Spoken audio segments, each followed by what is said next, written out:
परिचय। बेटा अजय, क्या कर रहे हो?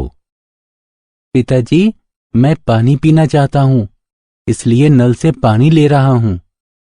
अजय, पीने के लिए नल के पानी का उपयोग मत करो, इसमें कीटाणु हो सकते हैं। हमेशा आरओ द्वारा शुद्ध किया पानी ही पिया करो। ठीक है पिताजी।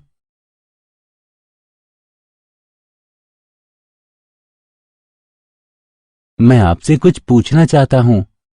आरओ प्यूरिफायर कैसे काम करता है?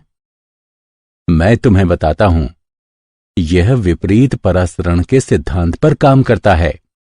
नल का पानी वह विलयन होता है जिसमें लवण, धातुएं और कुछ अशुद्धियां होती हैं। आरओ प्यूरिफायर में अर्धपारगम्य झिल्ली होती है जो केवल पानी के अणुओं को गुजरने देती है, जबकि अन्य दूसरे अणु अर्धपारगम्य झिल्ली में से नहीं गुजर सकते। नल का पानी विलयन का और शुद्ध जल विलय का काम करता है। झिल्ली केवल विलय के अणुओं को गुजरने देती है। अच्छा पिताजी, मुझे मेरे सवाल का जवाब मिल गया। अब मैं इसके बारे में और अधिक जानना चाहता हूं। बेटा, इसके बारे में और अधिक जानने के लिए तुम्हें विलयनों के बारे में पढ़ना पड़ेगा। छात्रों, आज हम विलयनों के बारे में और अधिक जानेंगे। उद्देश्य: इस पाठ के अंत में आप निम्न करने में सक्षम हो जाएंगे। वाष्प दाब को परिभाषित करना, राउल्ट का नियम समझाना, दो अस्थिर द्रवों के विलयन के लिए राउल्ट का नियम समझाना, आदर्श और अनादर्श विलयनों में विभेद करना, धनात्मक और ऋणात्मक विचलन को समझना, अणुसंघ के गुणधर्म समझना, विसरण और विपरीत विसरण को परिभाषित करना, असामान्य मोलर द्रव्यमानों को समझना और वॉन्ट हॉफ फैक्टर की गणना करना। द्रव का वाष्प दाब: दिए गए ताप पर वाष्प द्वारा द्रव की सतह पर प्रयुक्त दाब जो दिए गए ताप पर द्रव के साथ साम्यावस्था में हो, द्रव का वाष्प दाब कहलाता है। द्रव का वाष्प दाब द्रव की प्रकृति और तापमान पर निर्भर करता है। द्रव की प्रकृति: कम अंतर आणविक बल वाले द्रव अस्थिर होते हैं और उनका वाष्प दाब अधिक होता है। उदाहरण के लिए, डाई मेथिल ईथर का वाष्प दाब एथिल एल्कोहल से अधिक होता है। तापमान: ताप वृद्धि के साथ वाष्प दाब बढ़ता है। इसका कारण यह है कि ताप में वृद्धि के साथ द्रव के अधिक अणु वाष्प अवस्था में जा सकते हैं। ताप में अंतर के साथ वाष्प दाब में होने वाले परिवर्तन को क्लॉसियस समीकरण द्वारा बताया जाता है। यहां P1 और P2 क्रमशः तापमान T1 और T2 पर वाष्प दाब हैं और R सार्वत्रिक गैस नियतांक है। विलयन का वाष्प दाब: जब अवाष्पीय विलय की थोड़ी मात्रा को विलायक में मिलाकर विलयन बनाया जाता है, तब विलयन का वाष्प दाब केवल विलय के कारण होता है। इस स्थिति में विलयन का वाष्प दाब शुद्ध विलय से कम होता है। विलयन की स्थिति में द्रव सतह का कुछ भाग विलय के कणों से भरा होता है जो अवाष्पशील होते हैं। इसलिए द्रव का वाष्पीकरण कम सतह से होता है। इससे वाष्प दाब कम हो जाता है। राउल्ट का नियम: अवाष्पशील विलय वाले विलयन का वाष्प दाब विलायक के मोल अंश के समानुपाती होता है। वाष्पशील विलायक और अवाष्पशील विलय के विलयन की स्थिति में विलयन का वाष्प दाब इस प्रकार होगा: Pa बराबर K गुणा XA, जहां K समानुपाती नियतांक है। शुद्ध द्रव के लिए XA बराबर 1। इस स्थिति में K शुद्ध विलायक के वाष्प दाब के बराबर हो जाता है, जिसको P0A से प्रदर्शित किया जाता है। इस तरह Pa बराबर P0A गुणा XA जो विलयन सभी सांद्रताओं पर राउल्ट के नियम का पालन करते हैं, उनका वाष्प दाब शून्य से लेकर शुद्ध विलायक के वाष्प दाब तक रेखीय रूप से परिवर्तित होगा। दो वाष्पशील द्रवों के विलयन के लिए राउल्ट का नियम। जब दो वाष्पशील द्रवों ए और बी को मिलाकर एक विलयन बनाया जाता है, तब वाष्प अवस्था विलयन के दोनों घटकों के वाष्प से मिलकर बनती है। प्रत्येक घटक का आंशिक वाष्प दाब संगत घटक के मोल अंश पर निर्भर करता है। पी बराबर पी नॉट गुणा एक्स ए और पी बराबर पी नॉट गुणा एक्स बी। इस संबंध को राउल्ट का नियम कहते हैं। इसके अनुसार दो या अधिक परस्पर मिलने वाले वाष्पशील द्रवों के विलयन में दिए गए ताप पर विलयन के प्रत्येक घटक का आंशिक वाष्प दाब इसके मोल अंश के समानुपाती होता है। राउल्ट के नियम के अनुसार पी के एक प्लॉट से एक्स ए के विरुद्ध पी नॉट से गुजरती एक सीधी रेखा प्राप्त होनी चाहिए जब एक्स ए बराबर 1 हो। इसी प्रकार पी बी के एक प्लॉट से एक्स बी के विरुद्ध पी बी नॉट से गुजरती एक सीधी रेखा प्राप्त होनी चाहिए जब एक्स बी बराबर 1 हो।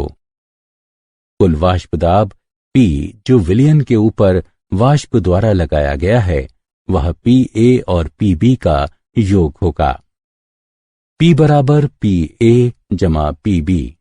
XA बराबर 1 घटा XB लेने पर P बराबर PB नॉट घटा PA नॉट गुणा XB जमा PA नॉट।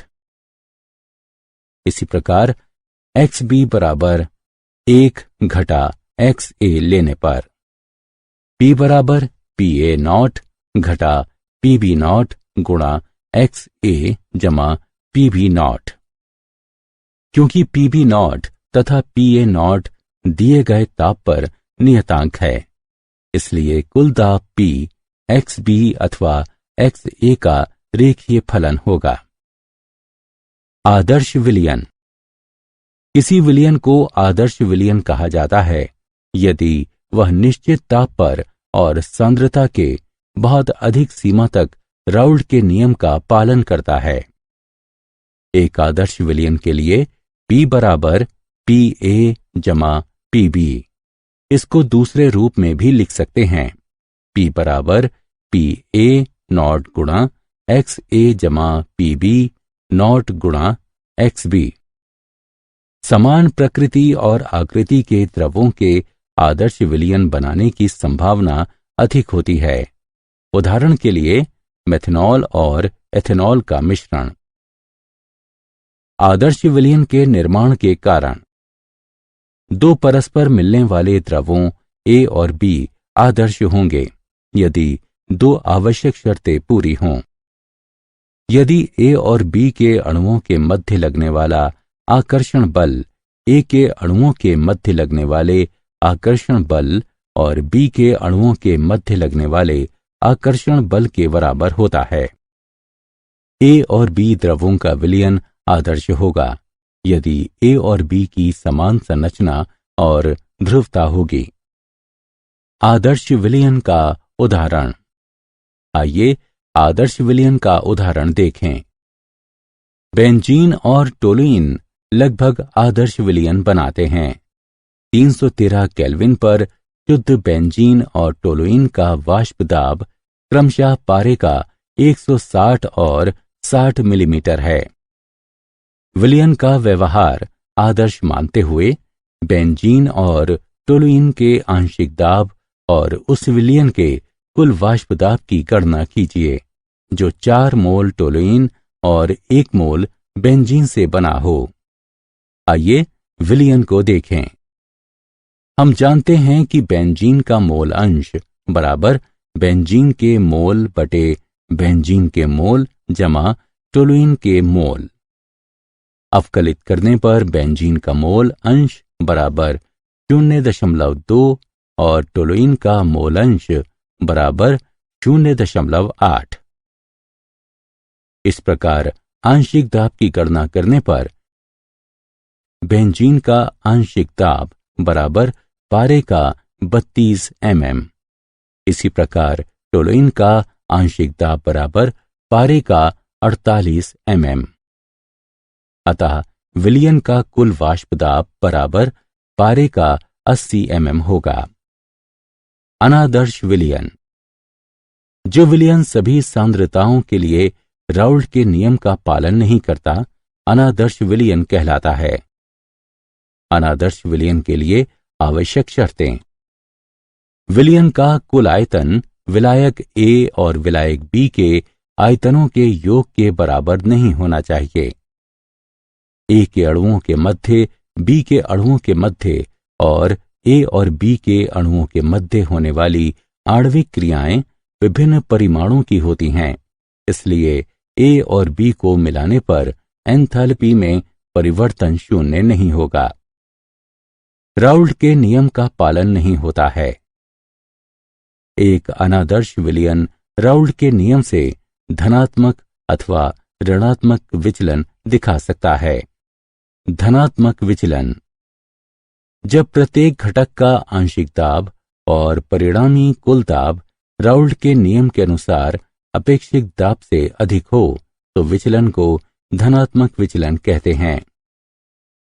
विलायक विलय के मध्य अंतर आणविक बल, विलायक विलायक और विलय विलय के अणुओं के मध्य बलों से कम होता है। इससे पता चलता है कि विलयन का वाष्प दाब अधिक होगा। ऋणात्मक विचलन। जब प्रत्येक घटक का आंशिक दाब और परिणामी कुल दाब राउल्ट के नियम के अनुसार अपेक्षित दाब से कम हो तो विचलन को ऋणात्मक विचलन कहते हैं। उदाहरण: पानी, नाइट्रिक एसिड और क्लोरोफॉर्म एसीटोन के विलयन ऋणात्मक विचलन प्रदर्शित करते हैं। विलायक विलय के मध्य अंतर आणविक बल। विलायक विलायक और विलय विलय के अणुओं के मध्य बलों से अधिक होता है। इससे पता चलता है कि विलयन का वाष्प दाब कम होगा। अणु संख्य गुणधर्म। किसी दी गई मात्रा का विलायक में घोले गए अवाष्पशील विलय वाले तनु विलयन के वो गुण जो विलय के अणुओं की संख्या पर निर्भर करते हैं, उनकी प्रकृति पर नहीं, अणु संख्य गुणधर्म कहलाते हैं। तनु विलयनों में अणु संख्य गुणधर्म का प्रयोग घुले पदार्थों का आणविक भार ज्ञात करने के लिए होता है। विभिन्न अणु संख्य गुणधर्म हैं: वाष्प दाब में कमी होना, क्वथनांक में वृद्धि होना, हिमांक में कमी होना और परासरण दाब। वाष्प दाब में आपेक्षिक अवनमन। वाष्पशील विलायक में अवाष्पशील विलय मिलाने से विलायक के अणुओं की विलयन के सतह से पलायन के स्वभाव में कमी आती है, क्योंकि सतह का कुछ भाग अवाष्पशील विलय के अणुओं से घिर जाता है। राउल्ट के नियम के अनुसार वाष्प दाब में अपेक्षाकृत कमी विलय के मोल अनुपात के बराबर है। अतः Pa0 घटा P/Pa0 बराबर XB, जो कि NB/Na जमा NB के बराबर है। तनु विलयन के लिए Na NB से बहुत अधिक है। इसलिए हर में NB को नगण्य मानने पर हमें MB बराबर Pa0/Pa0 घटा P गुणा WB गुणा Ma/WA। क्वथनांक का उन्नयन। क्वथनांक वह ताप है जिस पर किसी द्रव का वाष्प दाब वायुमंडलीय दाब के बराबर हो जाता है। जब अवाष्पशील विलय को वाष्पशील विलायक में मिलाया जाता है, विलायक का वाष्प दाब कम हो जाता है। इस विलयन को उबालने के लिए, इसके वाष्प दाब को बढ़ाने के लिए इसके तापमान को शुद्ध विलायक के क्वथनांक के ऊपर ले जाना चाहिए। विलयन के और शुद्ध विलायक के क्वथनांक के अंतर को क्वथनांक का उन्नयन कहते हैं। इसे डेल्टा टीबी से प्रदर्शित करते हैं। डेल्टा टीबी बराबर टीबी घटा टीबी नॉट। तनु विलयन के लिए क्वथनांक का उन्नयन विलयन के विलय की मोलल सांद्रता के समानुपाती होता है। Kb को मोलल उन्नयन स्थिरांक कहते हैं। मोलल वृद्धि स्थिरांक क्वथनांक में वह वृद्धि है जब अवाष्पशील विलय के 1 मोल को 1 किलोग्राम विलायक में घोला जाता है। हिमांक का अवनमन। हिमांक वह तापमान है जिस पर किसी पदार्थ का वाष्प दाब अपनी द्रव अवस्था में ठोस अवस्था में इसके वाष्प दाब के बराबर होता है। विलयन तब जमा होता है जब इसका वाष्प दाब शुद्ध ठोस विलायक के वाष्प दाब के बराबर हो जाता है। जब विलायक में अवाष्पशील विलय मिलाया जाता है तब इसका वाष्प दाब विलयन में कम हो जाता है। शुद्ध विलायक और विलयन के हिमांक के अंतर को हिमांक का अवनमन कहते हैं। हिमांक में कमी डेल्टा टीएफ से प्रदर्शित होती है जो टीएफ नॉट घटा टीएफ के बराबर है। तनु विलयन के लिए हिमांक का अवनमन विलयन की मोललता के समानुपाती होता है। केएफ को मोलल अवनमन स्थिरांक कहते हैं। मोलल अवनमन स्थिरांक हिमांक में वो अवनमन है जब अवाष्पशील विलय के 1 मोल को 1 किलोग्राम के विलायक में मिलाया जाता है। परासरण। शुद्ध विलायक से विलायक का गमन अथवा तनु सांद्रता वाले विलयन से अर्ध पारगम्य झिल्ली के माध्यम से अधिक सांद्रता वाले विलयन में जाने को परासरण कहते हैं। विलायक का गमन केवल एक ही दिशा में होता है। अर्धपारगम्य झिल्ली जिसके द्वारा केवल विलायक के अणु निकल सकें किंतु विलय के नहीं। उदाहरण: सेलोफेन, पार्चमेंट कागज, कोशिका भित्ति। परासरण दाब। जब किसी विलयन को विलायक से एक अर्धपारगम्य झिल्ली द्वारा अलग किया जाता है तब आधिक्य में बने द्रव स्थैतिक दाब को परासरण दाब कहते हैं। इसे पाई से निरूपित करते हैं। दिए गए ताप पर परासरण दाब विलयन की मोलरता के समानुपाती होता है। पाई बराबर CRT। समीकरण में C का मान रखने पर हमें पाई बराबर WB गुणा R गुणा T बटे MB गुणा V प्राप्त होगा। इस प्रकार MB को ज्ञात किया जा सकता है। विपरीत परासरण। यदि विलयन पर परासरण दाब से अधिक दाब लगाया जाए तो अर्धपारगम्य झिल्ली में से शुद्ध विलय विलयन में से बाहर आने लगता है। इस प्रकार परासरण की दिशा बदल जाती है और इस प्रक्रिया का नाम विपरीत परासरण है। विपरीत परासरण परासरण का ठीक उल्टा है। जब अतिरिक्त बाह्य दाब लगाया जाता है, विपरीत परासरण का प्रयोग समुद्र से शुद्ध पानी प्राप्त करने के लिए किया जाता है। असामान्य मोलर द्रव्यमान। संयोजन। अणुओं के संयोजन से विलयन में अणुओं की संख्या कम होती है, लिहाजा अणु संख्य गुणधर्म में कमी हो जाती है। अणु संख्य गुणधर्म आणविक द्रव्यमान के व्युत्क्रमानुपाती होते हैं, इसलिए सामान्य की जगह आणविक द्रव्यमान की बड़ी मात्रा प्राप्त होती है। वियोजन। वियोजन के कारण विलयन में विलय के कणों की संख्या बढ़ जाती है, जिससे अणु संख्य गुणधर्म में बढ़ोतरी होती है। अणु संख्य गुणधर्म आणविक द्रव्यमान के व्युत्क्रमानुपाती होते हैं, इसलिए सामान्य की अपेक्षा अणु संख्य गुणधर्म की कम मात्रा प्राप्त होती है। Want of factor. यह विलय के सामान्य अणुभार और अवलोकित आणविक द्रव्यमान का अनुपात होता है। इसे I से निरूपित करते हैं। I बराबर सामान्य अणुभार बटे अवलोकित आणविक द्रव्यमान, अथवा I बराबर अवलोकित अणुसंख्यक गुणधर्म की संख्या बटे अणुसंख्यक गुणधर्म की कलित संख्या। 1/2 फैक्टर विलयन में विलय के अणुओं के संयोजन अथवा वियोजन की सीमा को प्रकट करता है। संयोजन की स्थिति में I छोटा होता है 1 से। वियोजन की स्थिति में I बड़ा होता है 1 से। ना संयोजन और न ही वियोजन में I बराबर होता है 1 के। क्या आप जानते हैं, संतृप्त विलयन को गर्म करने पर द्रव फैलता है, जिससे और अधिक विलय घुल जाता है।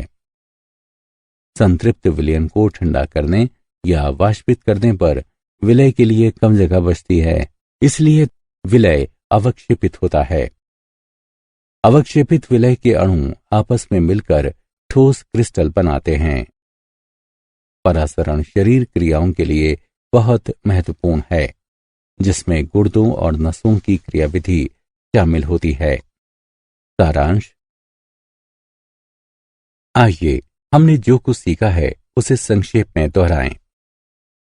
दिए गए ताप पर वाष्प द्वारा द्रव की सतह पर प्रयुक्त दाब, जो कि दिए गए ताप पर द्रव के साथ साम्यावस्था में हो, द्रव का वाष्प दाब कहलाता है।